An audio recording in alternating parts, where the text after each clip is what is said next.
Welcome to Kaushalam. My name is Vartika Shah. I am your tutor for MS Excel program. So, welcome to Excel. Let's try to understand what this Excel is. Microsoft Excel is a helpful and powerful program for data analysis and documentation. Microsoft Excel को हम use करने वाले हैं. ये एक बहुत ही strong tool है जिसको हम यूज़ करेंगे डेटा एनालिसिस के लिए. बहुत सारा डेटा है हमारे पास. अब उस डेटा में से हमें क्या इन्फॉर्मेशन मिल पा रही है, उस डेटा पे हम ऐसे क्या काम करें कि हमें पता चले कि वो डेटा किस लिए यूज़ हो रहा है, किस लिए यूज़ किया, अब उसको यूज़ करने के बाद हमें क्या इन्फॉर्मेशन मिली, राइट. तो वो सारा कुछ जो काम हमें करना है वो उसको उस काम को करने के लिए हम यूज़ कर रहे हैं MS एक्सेल प्रोग्राम को. डॉक्यूमेंटेशन का क्या मतलब है, हमारे पास डेटा है, हमारे पास डेटा टेक्स्ट के फॉर्म में है, हमारे पास डेटा नंबर्स के फॉर्म में है. अब वो सारा डेटा हमें कहीं पे स्टोर करना है, कहीं पे हमें उसे सेव करना है, कहीं पे हमें उसका डॉक्यूमेंटेशन करना है, राइट. तो इसको हम बोल रहे हैं डॉक्यूमेंटेशन. डेटा को एक सही सिस्टमैटिक प्रॉपर फॉर्मेट में प्रॉपर तरीके से स्टोर करना, सेव करना, एंटर करना, इसको हम बोलते हैं documentation of the data. So Excel के अंदर हम पहले डेटा का डॉक्यूमेंटेशन करेंगे, स्टोर करेंगे और फिर उसके ऊपर हम डेटा एनालिसिस करेंगे. Next, it is a spreadsheet program which contains a number of columns and rows where each intersection is of a column and row is a cell. अब स्प्रेडशीट क्या है, सबसे पहला वर्ड स्प्रेडशीट क्या है, उसके बाद हम समझेंगे कि ये रो क्या है, ये कॉलम क्या है, ये सेल क्या है. सबसे पहले समझते हैं स्प्रेडशीट क्या है. हम देखते हैं कि हमारा डेटा, बहुत सारा डेटा है, टेक्स्ट है, नंबर्स हैं, उसे हम टेबल के फॉर्म में स्टोर करते हैं, देखा ही होगा आपने. तो अब वो जो टेबल्स हैं, उन टेबल्स को हम स्प्रेडशीट कंसीडर कर रहे हैं. हमने एक शीट बना ली, उस शीट के अंदर डेटा को हमने टेबल के साथ में स्टोर कर दिया. इसके अलावा और भी इंफॉर्मेशन, टेबल का नाम हम ऊपर लिख रहे हैं, या फिर उसका जो ऑथर है उसकी इंफॉर्मेशन दे रहे हैं, या फिर हम दे रहे हैं कि पेज नंबर क्या है, राइट. तो ये सारी चीजें उस टेबल के अलावा है. और हम क्या कर सकते हैं, हमने टेबल बना ली, उसका हम चार्ट बना सकते हैं, राइट. चार्ट का क्या मतलब होता है, हम विजुअलाइज करेंगे, हम देखेंगे कि हमारा डेटा किस तरीके का है, उसमें क्या काम हो रहा है, किस तरीके का डेटा है, क्या उसका फ्लो है, राइट. तो इसको हम बोलते हैं स्प्रेडशीट, जहां पे हम टेबल के फॉर्म में डेटा को स्टोर कर रहे हैं with different and relevant information. अब हम टेबल में डेटा को स्टोर कर रहे हैं. टेबल में क्या होता है, टेबल में होते हैं कॉलम्स एंड रोज. तो जो हमारा डेटा हॉरिजेंटल, अगर हम बात करें तो हॉरिजेंटल जो हमारा डेटा है उसको हम बोलेंगे कॉलम. अगर हम बोले वर्टिकल, तो वर्टिकल जो हमारा डेटा है उसको हम बोलते हैं रो. और इन दोनों का जहां पे इंटरसेक्शन होता है, जहां पे ये दोनों मिलते हैं, उसको हम बोलते हैं सेल. अब जो भी इंफॉर्मेशन हम स्टोर करेंगे वो हम करेंगे सेल के अंदर. Each cell contains one point of data and one piece of information. मतलब कि सारा की सारा जो डेटा है, हमें जो भी डेटा स्टोर करना है टेबल में करेंगे. टेबल के अंदर होंगे कॉलम्स, रोज एंड उनके अंदर, उसके अंदर होंगे हमारे सेल्स, राइट. तो cell is unit, smallest unit of this spreadsheet, जहां पे हम डेटा को स्टोर करने वाले हैं, जहां पर हम ऑपरेशन परफॉर्म कराने वाले हैं, जहां पर हम फॉर्मूलाज लगाने वाले हैं, राइट. तो जो भी इंफॉर्मेशन लिख रहे हैं, जो भी डेटा लिख रहे हैं, वो हम कहां पे लिख रहे हैं, सेल के ऊपर. That is the smallest unit of this spreadsheet. Next, by organising the information in this way, you can make information easier to find and automatically draw information from changing data. मतलब हमने spreadsheet में हमारे data को store कर लिया. फायदा क्या है, क्यों कर रहे हैं हम ऐसा, उसका फायदा ये है कि हमने डेटा को एक बहुत ही ऑर्गेनाइज्ड वे में स्टोर कर दिया. अब हमें उससे रिलेटेड कोई भी इंफॉर्मेशन चाहिए. एक छोटा सा एग्जांपल ले लेते हैं. आपका रिजल्ट है, ठीक है, हमने स्टूडेंट नेम एंटर किया, सब्जेक्ट्स एंटर किए, उनके नंबर्स एंटर किए. अब हमें पता करना है कि एक पर्टिकुलर स्टूडेंट है, उसके एक सब्जेक्ट में क्या मार्क्स हैं. क्या किया, स्टूडेंट लिया, स्टूडेंट वाले रो पे गए, चेक किया किस सब्जेक्ट की बात कर रहे हैं, उनका जो इंटरसेक्शन है वहां पे हमारा डेटा है. पता चल गया कि ABC नाम के बंदे के मैथ्स में कितने मार्क्स हैं, सिंपल, राइट। तो इस तरीके से हम डेटा को ऑर्गेनाइज करेंगे, प्रॉपर वे में ऑर्गेनाइज करेंगे टेबल के फॉर्मेट में, ताकि हम इजीली फैच कर सकें, अंडरस्टैंड कर सकें कि डेटा है क्या। करेक्ट, कर लिया डेटा। इसके बाद उस डेटा को इंफॉर्मेशन में कन्वर्ट करना है। क्या, कैसे? आपके सारे सब्जेक्ट्स के मार्क्स आ गए, हमें आपका रिजल्ट बनाना है। रिजल्ट कैसे बनाएंगे?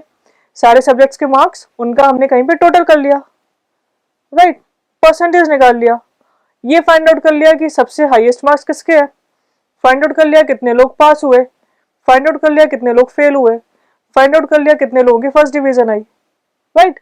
तो ये क्या है, क्या फाइंड आउट किया हमने? इंफॉर्मेशन को फाइंड आउट किया। ये इंफॉर्मेशन हमें कहां से मिली? जो हमने डेटा को स्प्रेडशीट के फॉर्म में, टेबल के फॉर्म में स्टोर किया था, राइट।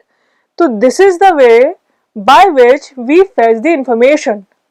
हमने रिजल्ट बना लिया, हम चाहते हैं कि एक चार्ट बना लें और उस चार्ट पे हमें दिखाई दे जाए कि कौन कौन से स्टूडेंट्स मैथ्स में पास हुए हैं, कितने नंबर ऑफ स्टूडेंट मैथ्स में पास हुए हैं, या फिर कितने नंबर ऑफ स्टूडेंट्स इंग्लिश में फेल हो गए। इस सबको विजुलाइज करना है, देखना है, एक फ्लो देखना है इसका कि किस तरीके का फ्लो बन रहा है।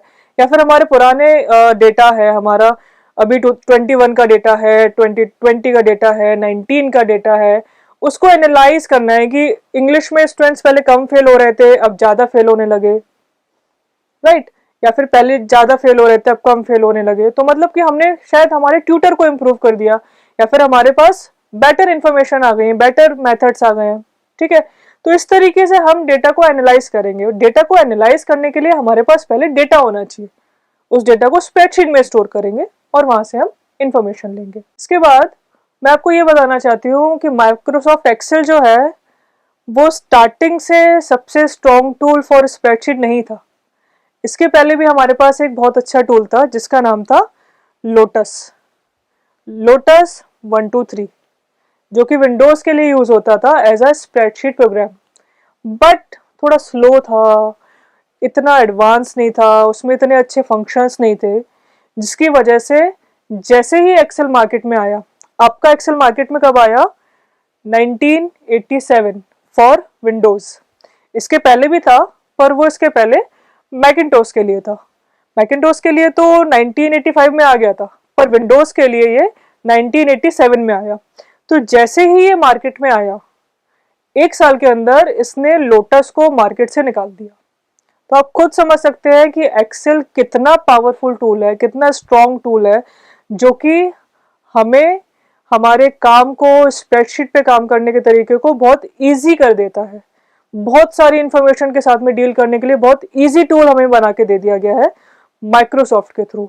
अब माइक्रोसॉफ्ट ने 1987 में रिलीज किया था पहला वर्जन, जिसका नाम था 2.05। उसके बाद माइक्रोसॉफ्ट ने बहुत सारे वर्जन रिलीज किए। अभी पिछले कुछ टाइम से ये ट्रेंड बन गया है कि माइक्रोसॉफ्ट हर 3 साल में अपने प्रोडक्ट्स को रिलीज कर रहा है, अपडेटेड वर्जन को रिलीज कर रहा है। आपने सुना होगा 2007 का नाम, आपने सुना होगा 2010 का नाम, आपने सुना होगा माइक्रोसॉफ्ट एक्सेल 2013 का नाम, 16 का नाम। अभी जो लेटेस्ट वर्जन हमारे मार्केट में अवेलेबल है, जो कि माइक्रोसॉफ्ट ने हमें अभी प्रोवाइड कर रखा है, उसका नाम है 2019। आज की डेट में इससे नया वर्जन हमारे पास कोई नहीं है। उम्मीद करते हैं कि 2020 हमारा नया वर्जन आएगा, पर वो जब भी आएगा तब देखेंगे। अभी हमारे पास 2019 लेटेस्ट वर्जन है। 2019 जो वर्जन है उसमें बहुत सारी चीजें चेंज की गई है। इंटरफेस 16 जैसा ही है ऑलमोस्ट, कुछ नई चीजें ऐड की गई हैं जिसको हम हमारे प्रोग्राम के दौरान लगातार देखते रहेंगे। तो स्टार्ट करते हैं with the sessions. Session 1। Session 1 में हम ये सारी चीजें कवर करने वाले हैं। सबसे पहले हम देखेंगे स्क्रीन एंड टेम्पलेट्स। मतलब कि हम सबसे पहले तो ये देखेंगे कि माइक्रोसॉफ्ट एक्सेल को स्टार्ट कैसे करना है, राइट। माइक्रोसॉफ्ट एक्सेल में काम तो करेंगे, पर पहले स्टार्ट तो करें। उसे स्टार्ट कैसे करेंगे, उसको स्टार्ट कैसे करना है। उसके बाद माइक्रोसॉफ्ट एक्सेल ने हमें बहुत सारे टेम्पलेट्स दे रखे हैं। टेम्पलेट्स का क्या मतलब होता है कि हमें जो भी काम करना है ना, उस काम को, अगर हम बात करें रिजल्ट बनाने की, तो रिजल्ट बनाने का most of the time same सा फॉर्मेट है कि आपको स्टूडेंट्स के नेम एंटर करने हैं, सब्जेक्ट्स लेने हैं, उनके मार्क्स एंटर करने हैं, उनका परसेंटेज निकालना है, उनकी ग्रेड निकालनी है, राइट, यही करना होता है। तो उस फॉर्मेट को समझते हुए एक टेम्पलेट बना दिया कि ये जो पूरा है ये हमने वहाँ पे करके रख रखे हैं, फॉर्मूलाज लगा रखे हैं, आप जैसे जैसे डेटा एंटर करते जाओगे फॉर्मूलाज अपने आप उस पर इम्प्लीमेंट होते जाएंगे, आप रिजल्ट फाइंड आउट कर सकते हो।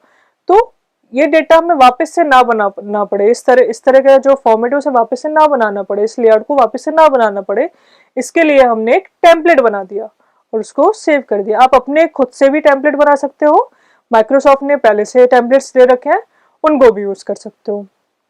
इसके बाद हम देखेंगे ribbon and quick access tool bar. हमारे माइक्रोसॉफ्ट में बहुत सारे फंक्शंस हैं जैसा कि हमने डिस्कस किया। अब वो फंक्शंस एक ऑर्गेनाइज्ड वे में होने चाहिए, ठीक है।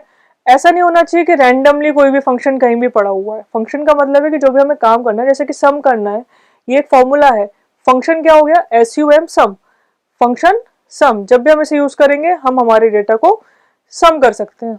तो जो भी फंक्शंस हैं, जो भी हमें माइक्रोसॉफ्ट एक्सेल ने फंक्शंस दे रखे हैं, वो सारे कुछ एक प्रॉपर फॉर्मेट में ऑर्गेनाइज होने चाहिए।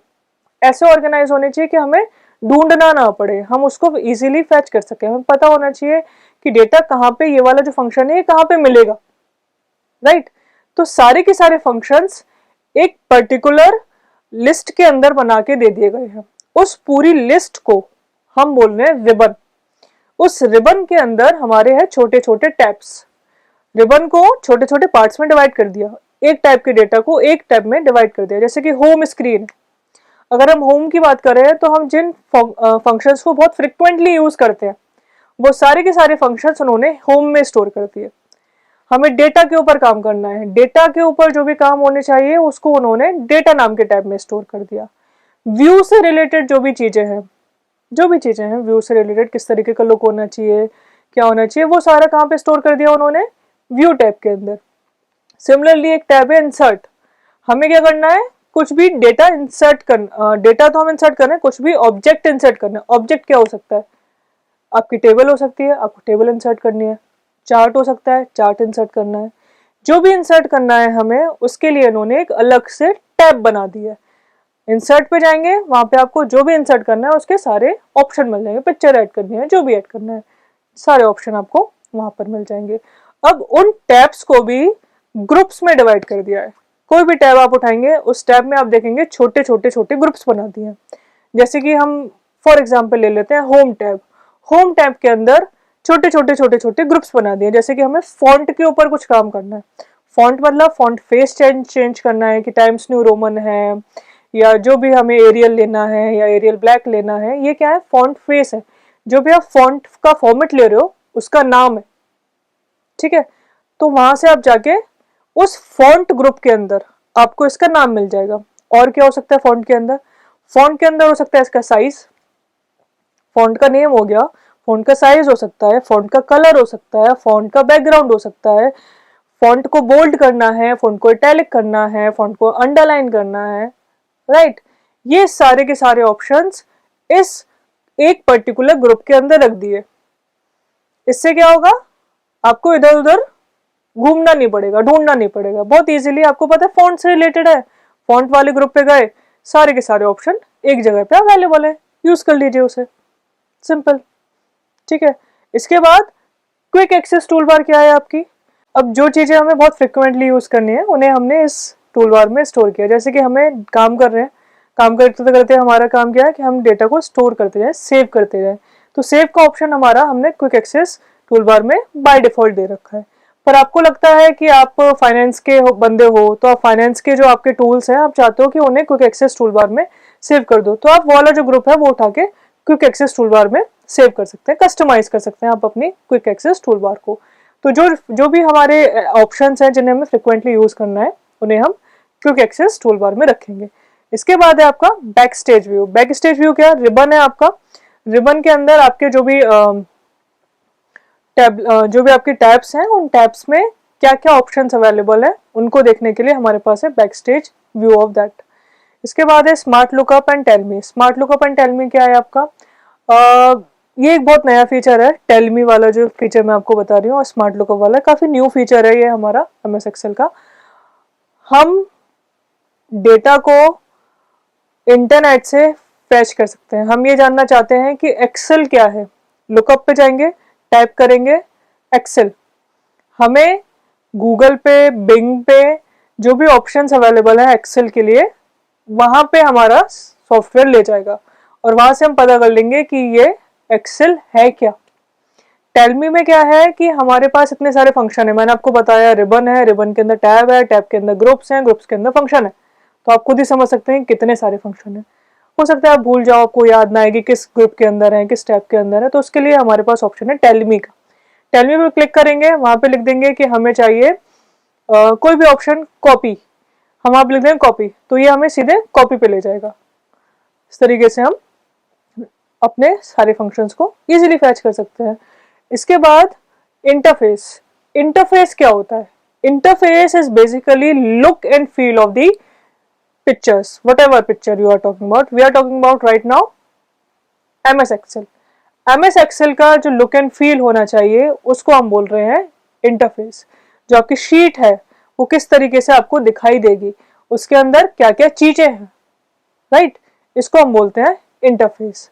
तो ये सारे टॉपिक्स हम पहले सेशन में कवर करने वाले हैं।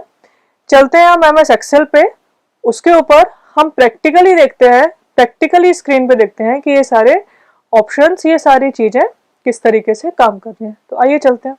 तो हम स्टार्ट करते हैं, देखते हैं MS Excel पे हमें कैसे काम करना है। तो सबसे पहले हम ये देखते हैं कि एक्सेल को हम स्टार्ट कैसे करेंगे। तो आप जाएंगे स्टार्ट बटन पे और यहाँ पे टाइप करेंगे एक्सेल। जैसे ही आप एक्सेल टाइप करेंगे आपको ऑप्शन मिल जाएगा एक्सेल का, आपकी ऐप स्टार्ट हो जाएगी। आप इस पर क्लिक करिए। यहाँ पे है आपका सबसे पहला ऑप्शन होम, जहाँ पर आपको दिखाई दे रही है एक ब्लैंक वर्कबुक। आप इस पर क्लिक कर सकते हैं और यहाँ से आप अपना काम स्टार्ट कर सकते हैं। उसके अलावा भी हमारे पास कुछ प्री डिफाइंड, पहले से गिवन कुछ टेम्पलेट्स हैं जिनको हम यूज़ कर सकते हैं। पहला टेम्पलेट हमें बता रहा है कि टेक अ टूर। आप यहाँ से वेलकम टू एक्सेल करके लिखा हुआ है यहाँ पे। इसका मतलब है कि आप एक्सेल की जो बेसिक डिटेल्स हैं यहाँ से आप देख सकते हैं।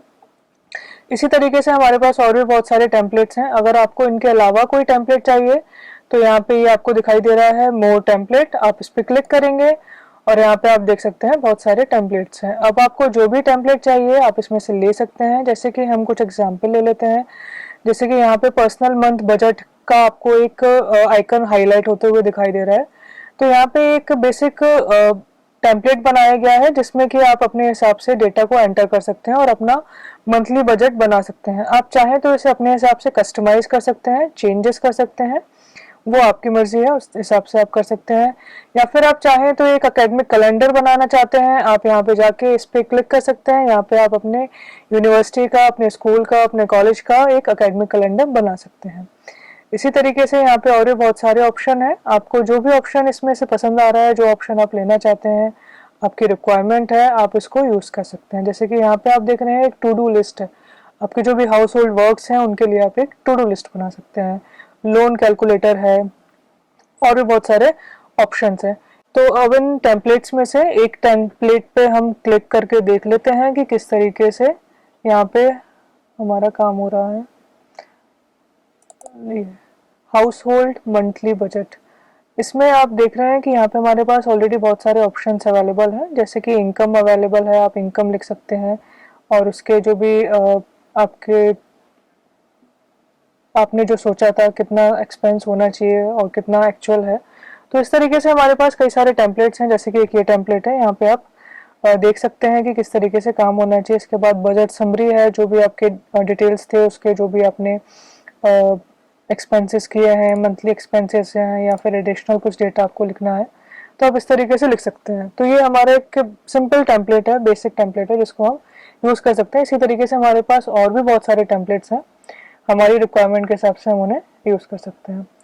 तो अब मैं इसको बंद करती हूँ उस टेम्पलेट को और हम स्टार्ट करते हैं एक सिंपल ब्लैंक वर्कबुक। तो सबसे पहले हम ये समझते हैं कि वर्कबुक होती क्या है। आप देख रहे हैं यहाँ पे लिखा हुआ है बुक 1, मतलब कि ये जो पूरी की पूरी शीट है, ये जो पूरा पूरा आपको स्क्रीन दिखाई दे रही है, ये वर्कबुक है।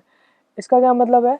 वर्कबुक में हमारे पास बहुत सारी शीट्स होती हैं। जैसे यहाँ पे आपको दिखाई दे रही है शीट 1, हमने शीट 2 भी ऐड किया तो भी आप देख रहे हैं यहाँ पे बुक 1 ही लिखा हुआ है। इसका मतलब कि ये शीट 2 भी इस वर्कबुक का ही पार्ट है। तो basically workbook is a combination of worksheets. हम जितनी भी वर्कशीट इस एक पर्टिकुलर वर्कबुक के अंदर रखेंगे उसे हम पूरा एक वर्कबुक कंसिडर करेंगे। हम जब इसको सेव करेंगे तो सेव करते टाइम आप देखिए हम इसको सेव कर रहे हैं। सेव करते टाइम जब हम इसको बुक 1 नाम से सेव कर रहे हैं, मतलब कि हमारे आप देख रहे हैं यहाँ पे हमने बुक 1 लिखा एक्सेल वर्कबुक, हम इसको सेव कर रहे हैं। तो जो भी हमारी शीट्स है हम हमेशा डेटा सेव करते हैं वर्कबुक के फॉर्म में। हमारी जितनी भी शीट्स हैं वो सारी की सारी शीट उस वर्कबुक का पार्ट होती हैं। तो अब हम ये देख रहे हैं कि रिबन क्या होता है। ये आपको ये जो पूरा एरिया दिखाई दे रहा है इसको हम बोलते हैं रिबन। अब इसमें होता क्या है, इसमें होते हैं आपके एक्सेल के सारे फंक्शंस जो कि हमें एक्सेल ने ऑलरेडी प्रोवाइड कर रखे हैं।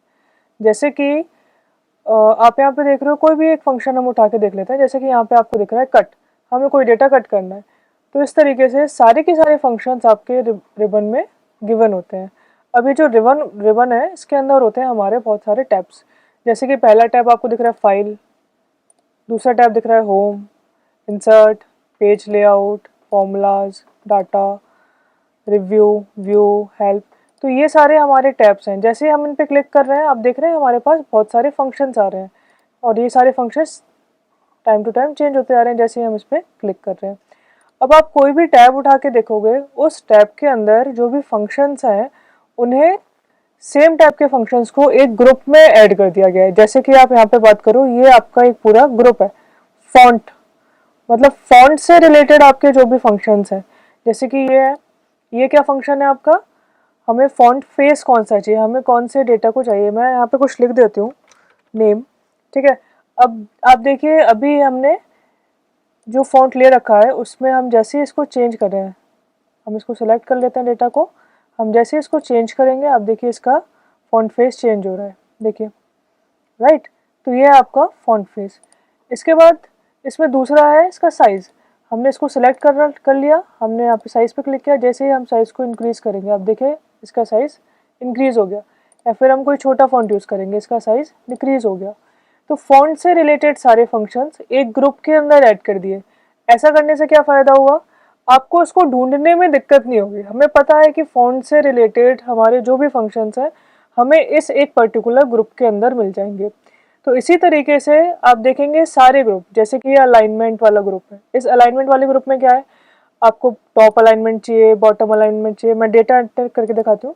आपने यहाँ पे इसको बोला कि आपको इसको चाहिए इसका टॉप अलाइनमेंट, आपने देखा डेटा ऊपर आ गया। आपको चाहिए इसका बॉटम अलाइनमेंट, या डेटा आपका नीचे आ गया। आपने बोला सेंटर अलाइनमेंट, डेटा आपका सेंटर में आ गया, राइट। तो अलाइनमेंट से रिलेटेड जो भी हमारे फंक्शंस हैं वो सारे के सारे फंक्शन उन्होंने इस एक ग्रुप के अंदर ऐड किए हैं।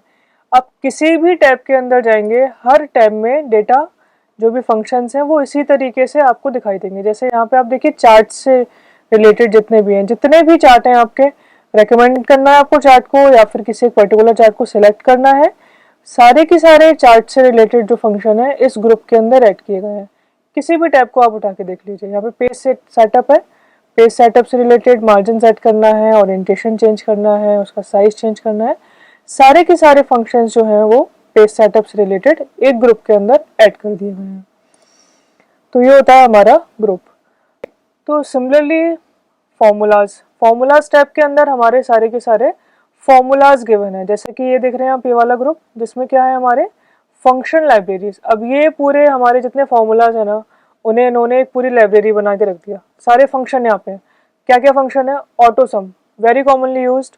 ऑटो सम के अंदर हमारे सारे फंक्शंस जैसे एवरेज, काउंट, मैक्स, मिन, ये सारे के सारे फंक्शंस। और भी मोर पे आप क्लिक करेंगे आप देखेंगे यहाँ पे और भी फंक्शंस हैं, ठीक है, सम, इफ एंड पीएमटी, इस तरीके के बहुत सारे फंक्शंस हैं। तो वो सारे के सारे फंक्शंस इस ऑटो सम के अंदर है। अब ये दूसरा क्या है, रिसेंटली यूज्ड, मतलब हमने अभी रिसेंटली कौन सा यूज़ किया है वो सारे फंक्शंस यहाँ पे आ जाएंगे। जो भी आपने रिसेंटली यूज़ किए हैं उस पर डिपेंड करेगा। फाइनेंस से रिलेटेड जो भी फंक्शंस हैं आप देख रहे हैं, फाइनेंस से रिलेटेड सारे के सारे फंक्शंस यहाँ पर अवेलेबल हैं। सिमिलरली लॉजिकल फंक्शंस, लॉजिक्स की बात हो रही है, जैसे कि एंड, इफ। एंड का क्या मतलब होता है कि हमने अगर दो लॉजिक्स दिए और दोनों लॉजिक हमारे सही हैं तो वो बोलेगा कि हाँ हम आपको बोल रहे हैं कि आपने जो भी डेटा दिया है वो सही है। ट्रू फॉल्स के फॉर्म में हम बेसिकली यहाँ पर बात करते हैं। दोनों चीजें ट्रू है then we will get true, दोनों में से एक भी फॉल्स है वी विल गेट फॉल्स। तो इस तरीके से हमारे कुछ लॉजिकल फंक्शंस, इफ कंडीशन लगा रहे हैं हम, या फिर हम बोल रहे हैं नॉट या और या स्विच कर रहे हैं, तो ये सारे इसके सारे जो फंक्शंस हैं वो लॉजिकल फंक्शंस हैं, वो सारे लॉजिकल फंक्शंस यहाँ पे गिवन है। नेक्स्ट है टेक्स्ट से रिलेटेड फंक्शंस। टेक्स्ट से रिलेटेड हम टेक्स्ट के ऊपर कुछ फाइंड करना चाहते हैं, उसमें कुछ क्लीनिंग करना चाहते हैं, जो भी हमारे लोअर में कन्वर्ट करना चाहते हैं उस डेटा को अपर केस में कन्वर्ट करना चाहते हैं, तो वो सारे के सारे फंक्शंस यहाँ पे अवेलेबल है। डेट एंड टाइम से रिलेटेड जो हमारे फंक्शंस है, हमें डे की वैल्यू लिखनी है, आर वैल्यू लिखनी है, मिनट्स लिखना है, मंथ लिखना है, वो सारी चीजें हमारी इस फंक्शन में आ रही है। लुकअप, हम इसको आगे बहुत अच्छे से डिस्कस करेंगे कि लुकअप क्या होता है, वी लुकअप क्या होता है, एच लुकअप क्या होता है, ये सारी चीजें। बेसिकली लुकअप का मतलब होता है कि हमें, हमारे पास कोई रेफरेंस में डेटा अवेलेबल है, वहां से हम डेटा ले रहे हैं और हम अपनी करंट टेबल के अंदर उस डेटा को प्रिंट करा रहे हैं। अब नेक्स्ट है मैथ्स एंड ट्रिग्नोमेट्री। मैथ से रिलेटेड जो भी आपके फंक्शंस हैं, ट्रिग्नोमेट्री से रिलेटेड आपके जो भी फंक्शंस हैं, वो सारे इसमें आएंगे। अब यहाँ पे मोर फंक्शंस में स्टैटिस्टिकल फंक्शन, इंजीनियरिंग से रिलेटेड फंक्शंस हैं, क्यूब से रिलेटेड फंक्शन है, इंफॉर्मेशन से रिलेटेड फंक्शंस हैं। इस तरीके से आपने देखा कि जो भी फंक्शन लाइब्रेरी है, फंक्शन से रिलेटेड हमारे जो भी फंक्शंस हमें गिवन है एक्सेल के थ्रू, वो सारे आपके इस लाइब्रेरी के अंदर आ रहे हैं। सिमिलरली अगर आप बात करो डेटा के ऊपर, तो हमें डेटा के ऊपर कौन कौन से काम करने हैं। हमें सपोज यहाँ पे आप देखें सॉर्ट एंड फिल्टर का फंक्शन दिखाई दे रहा है, एक पूरा ग्रुप दिखाई दे रहा है। सॉर्ट एंड फिल्टर क्या होता है? सॉर्ट का क्या मतलब होता है कि हमें हमारा डेटा एक पर्टिकुलर सिक्वेंस में अरेंज करना है। अब वो सिक्वेंस क्या हो सकता है, जैसे कि अगर हम नंबर्स की बात करें, हमें, हमारे पास कुछ नंबर्स हैं, रैंडम कुछ नंबर्स हैं, 1, 5, 8, 9, 10 इस तरीके से। हम चाहते हैं कि एक असेंडिंग ऑर्डर मतलब बढ़ता हुआ ऑर्डर, 1 से लेके 100 तक का जो ऑर्डर है वो असेंडिंग ऑर्डर है। 100 से लेके 1 तक का 1 तक का जो ऑर्डर है दैट इज डिसेंडिंग ऑर्डर। तो हमें हमारा डेटा एक पर्टिकुलर ऑर्डर में सेव अरेंज करना है, तो उसको हम बोलेंगे सॉर्ट। सिमिलरली ये जो सॉर्ट है ये केवल नंबर्स पे काम नहीं करेगा, ये आपके अल्फाबेट्स पे भी काम करेगा। जैसे कि A to Z that is ascending order, Z to A that is a descending order, इस तरीके से। सिमिलरली फिल्टर, ये दोनों चीज़ें काफ़ी यूज़ होती हैं। फिल्टर हमारा क्या होता है कि हमारे पास बहुत सारा डेटा है, हमें एक पर्टिकुलर डेटा चाहिए कि हमारे पास बहुत सारा डेटा है जिसमें कि नंबर्स हैं, हमारे नंबर्स हमारे 1 to 100 हैं, बट हमें जो डेटा चाहिए वो हमें चाहिए कि ओनली ग्रेटर देन 50। तो हम क्या करेंगे, उसे फिल्टर कर देंगे कि 50 से नीचे वाले जो नंबर है उन्हें फिल्टर कर दिया, हम केवल वही डेटा ले रहे हैं जो 50 से ऊपर है। तो ये होता है फिल्टर। इसी तरीके से यहाँ पे और भी आपको दिख रहे हैं, जैसे डेटा टूल्स हैं, डेटा से रिलेटेड जो भी आपके टूल्स आएंगे, और भी बहुत सारी चीज़ें जैसे गेट एंड ट्रांसफॉर्म इंफॉर्मेशन। जो भी आपको देता है डेटा लेना है उसको, डेटा हमने डेटा बना लिया, अब उस ट्रांसफॉर्म करना है डेटा को, मतलब कि डेटा को हमें दूसरे फॉर्मेट में कन्वर्ट करना है। कैसे? हमें डेटा को, टेक्स्ट को टेबल में कन्वर्ट करना है, टेबल को टेक्स्ट में कन्वर्ट करना है, ये सारी चीज़ें आपकी यहाँ पर आएंगी। इसके बाद जैसे रिव्यू है, अब रिव्यू के अंदर हमारा जो भी डेटा है, हमने डेटा बना लिया, ठीक है, डेटा हमारा बन गया, अब उस डेटा के ऊपर हमें कुछ उसको रिव्यू करना है, वापस से देखना है कि कहाँ पे कुछ चीज़ें हैं। तो जैसे कि आप देखोगे ना, ये प्रूफिंग वाला आपको यहाँ पे दिखाई दे रहा है। इस प्रूफिंग का क्या मतलब है, जैसे कि स्पेलिंग है, आपने कुछ डेटा लिखा, कोई आपने स्पेलिंग गलत लिख दी, आपको लिखना था एंड, आपने लिख दिया डी की जगह आपसे प्रेस हो गया डब्ल्यू, ठीक है, तो आपने इसको बोला स्पेल चेक करो, तो वो क्या बोलेगा, गलत है भाई, ए एन डब्ल्यू तो कुछ होता ही नहीं है, या तो ए डब्ल्यू एन होगा, या ए एन होगा, या ए एन डी होगा। तो वो आपको ऑप्शंस दे देगा कि इसमें से आप कोई भी सिलेक्ट कर लो, आप इसको सिलेक्ट कर लो, राइट। अब सिमिलरली हमें कोई भी एक चीज़ लिखनी है, जैसे कि हम लिखना चाहते हैं नेम, ठीक है, अब हमें वहाँ पे नेम ना लिख के हम चाहते हैं कि हमें उसके कुछ सैनोनिम्स मिल जाए। तो सैनोनिम्स को फाइंड आउट करने के लिए, कोई एक बेटर वर्ड फाइंड आउट करने के लिए हमारे पास है थिसॉरस। इस पर हम क्लिक करेंगे, ये हमें कुछ सजेशंस दे देगा। क्या कि नेम से रिलेटेड आपको क्या सजेशंस हो सकते हैं, जैसे कि डेजिग्नेशन या फिर आपका फोर नेम। तो इससे रिलेटेड आपको जो भी सजेशंस हो सकते हैं, जैसे कि आइडेंटिटी, नेम की जगह हम लिख सकते हैं आइडेंटिटी आपकी क्या है, नेम इज योर आइडेंटिटी, ठीक है।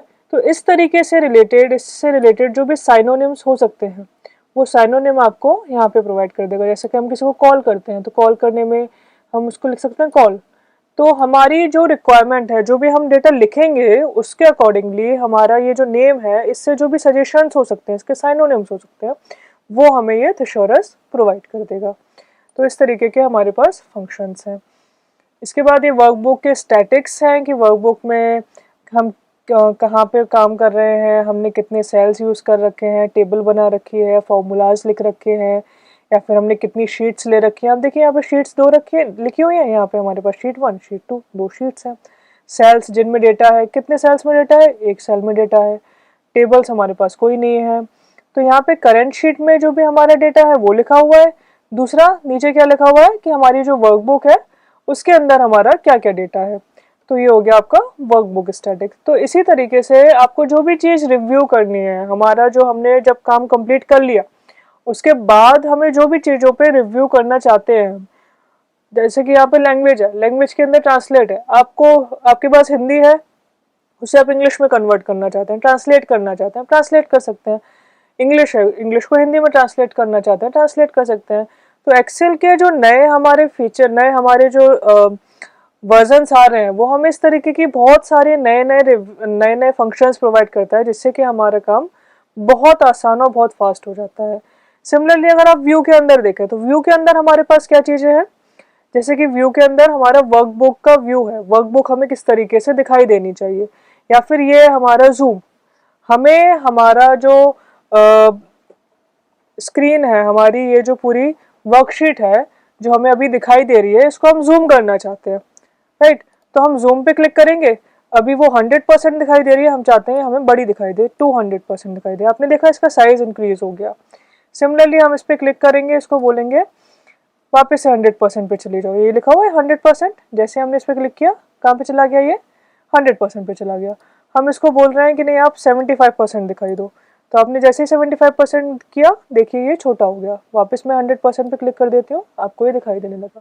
तो जैसे कि हमने यहाँ पे इस बटन पे क्लिक करके जूम किया, दूसरा ऑप्शन है कंट्रोल प्रेस करिए, आपका जो माउस है उसका व्हील जो है उसको आप ऊपर की तरफ करेंगे तो आपका जूम होगा, जूम इन होगा, और आप जैसे ही नीचे की तरफ उसको व्हील को ले जाएंगे तो आपका जूम आउट हो जाएगा। देख रहे हैं आप जूम पे इस तरीके से व्हील के साथ में माउस व्हील को आप ऊपर नीचे करके जूम इन जूम आउट कर सकते हैं। एक और ऑप्शन है जूम के लिए, ये लास्ट में आप देख रहे हैं, एकदम लास्ट में यहाँ पर ये जूम के लिए आपको बार दे रखी है। अभी आप यहाँ पे देखेंगे, यहाँ पे लिखा हुआ है 85% जूम हो रखा है। ये आप इसके प्लस पे क्लिक करेंगे तो ये जूम इंक्रीज हो जाएगा, जूम हो जाएगा।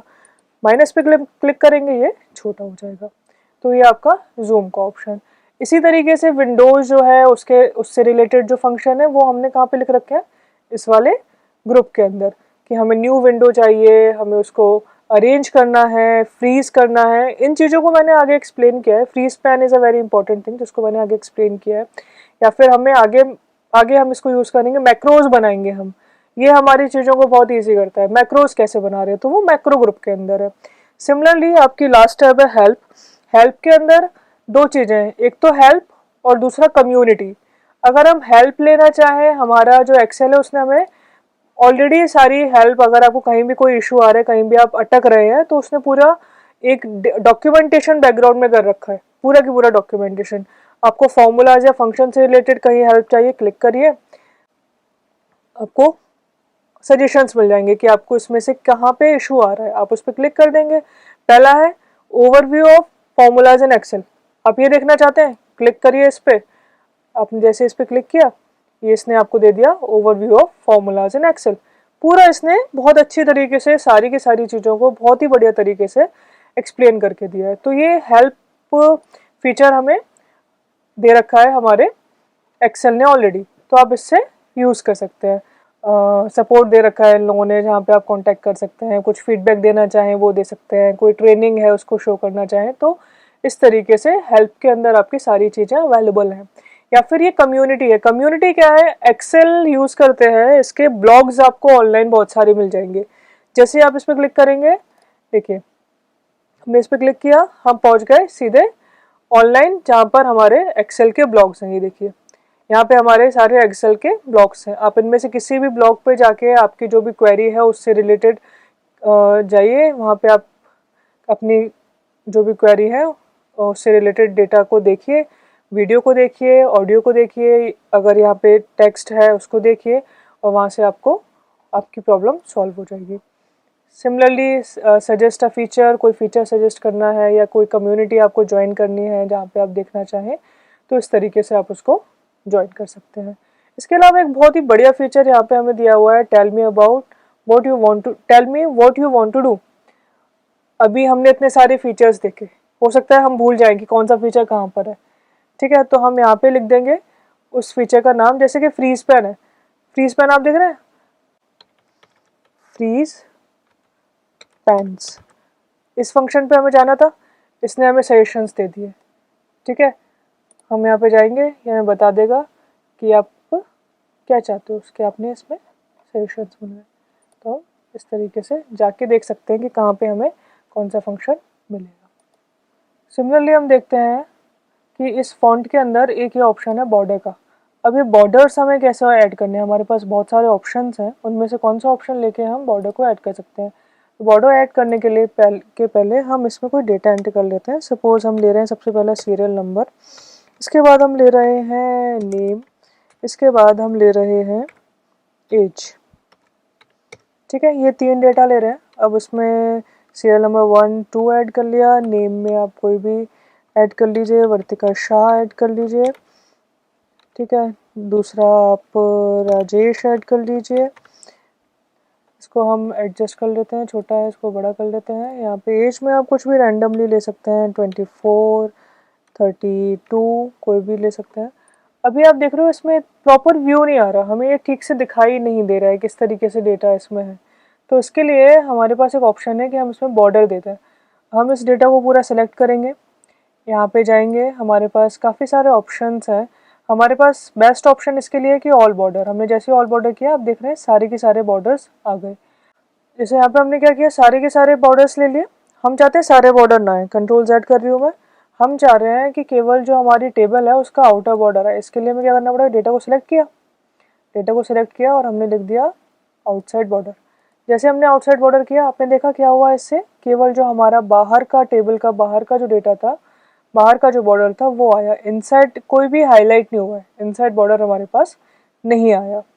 इसी तरीके से हम ये नहीं चाहते, कुछ और चाहते हैं, तो हम क्या करेंगे, इसको डेटा को सिलेक्ट किया, हम चाहते हैं कि केवल और केवल आपका टॉप पे बॉर्डर आए, केवल आपका टॉप पे बॉर्डर आ गया। हम चाहते हैं केवल आपका बॉटम पे बॉर्डर आए, तो आपने देखा यहाँ पे केवल बॉर्डर बॉटम पे बॉर्डर आ गया। तो आप जो भी ऑप्शन इसमें से लेना चाहें, जिस तरीके का बॉर्डर आप देना चाहें दे सकते हैं।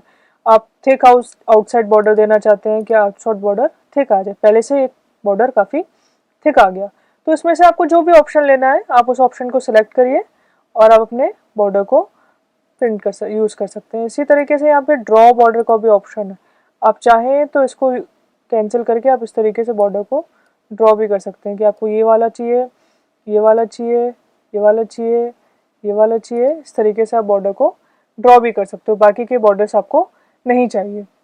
तो ये हमारा बॉर्डर।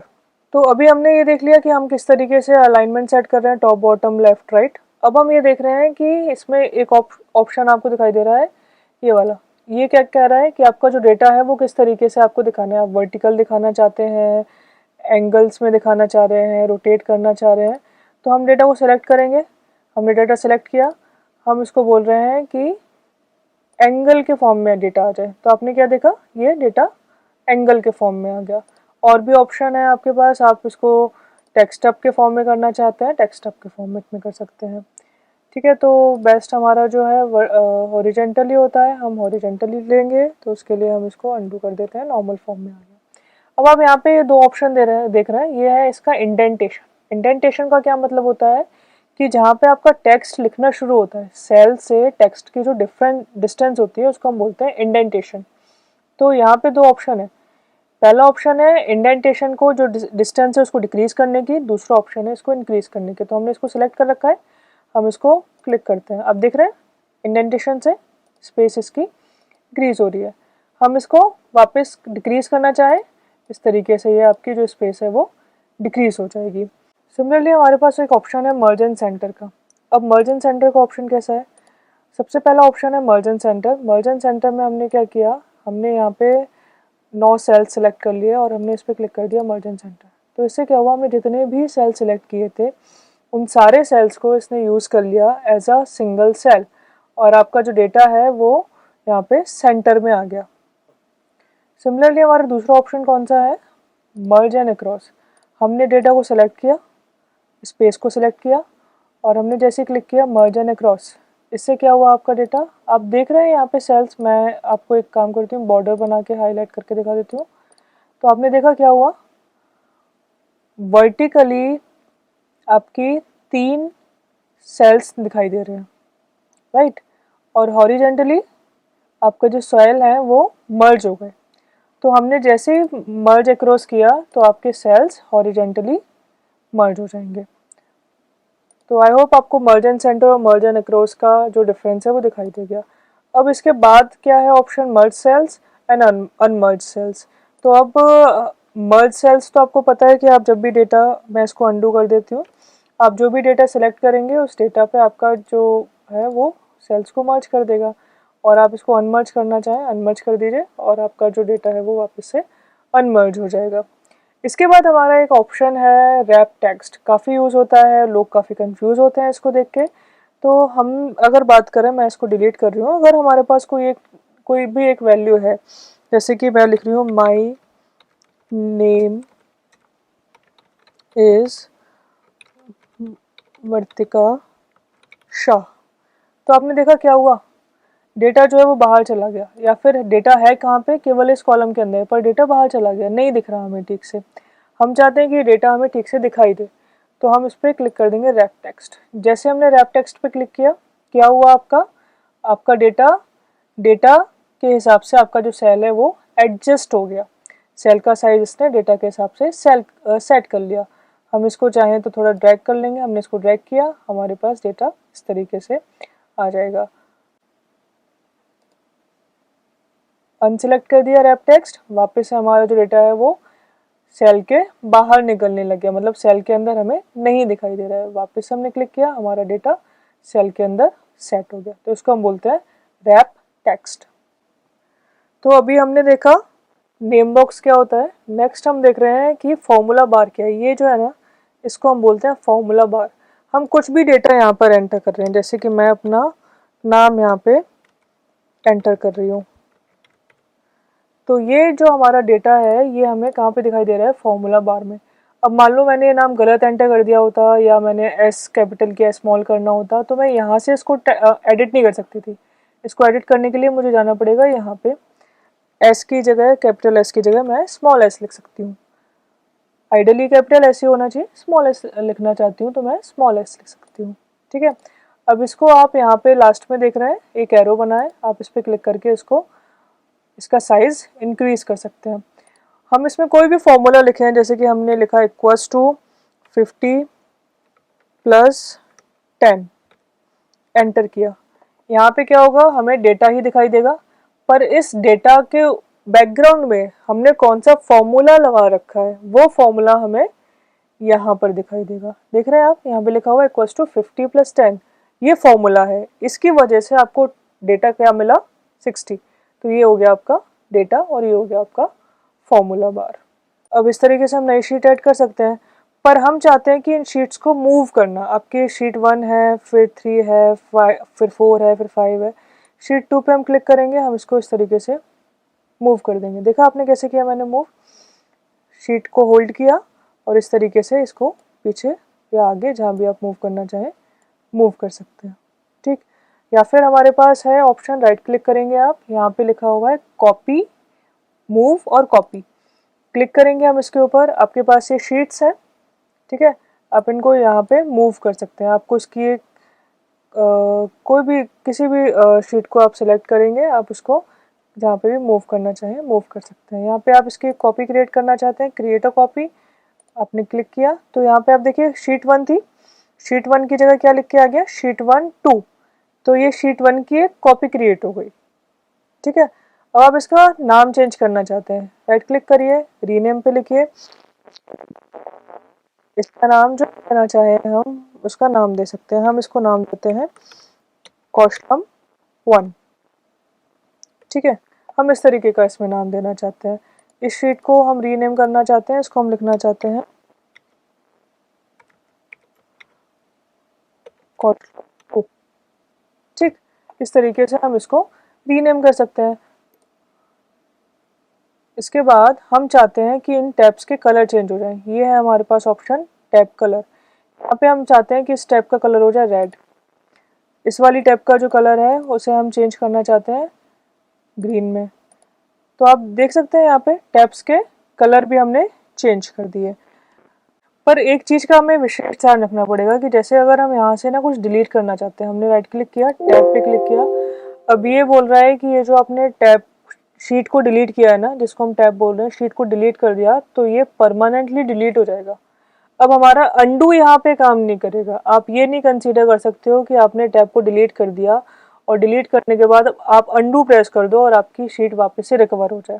जैसे आप डिलीट करेंगे आपकी जो शीट है वो यहाँ से डिलीट हो गई। आपकी कॉस्टम 1 दिखाई दे रहा है, कॉस्टम 2 नाम की आपको यहाँ पर कोई भी शीट नहीं दिखाई दे रही है। तो इस बात का विशेष ध्यान रखिए, अगर आप कोई शीट डिलीट कर रहे हैं तो वो परमानेंटली डिलीट हो जाएगी, आप उसको रिकवर नहीं कर सकते। So that's all about session 1। Session 1 में हमने कवर किया स्क्रीन और टेम्पलेट्स किस तरीके से काम कर रहे हैं, रिबन और क्विक एक्सेल टूल बार क्या है, रिबन का बैक स्टेज व्यू क्या था वो हमने देखा, स्मार्ट लुकअप और टेल मी ऑप्शन जो है वो किस तरीके से काम कर रहे हैं और इंटरफेस हमारा किस तरीके से काम कर रहा है। So that's all about session 1। We will move to session 2 and we'll see what all we are going to cover in that.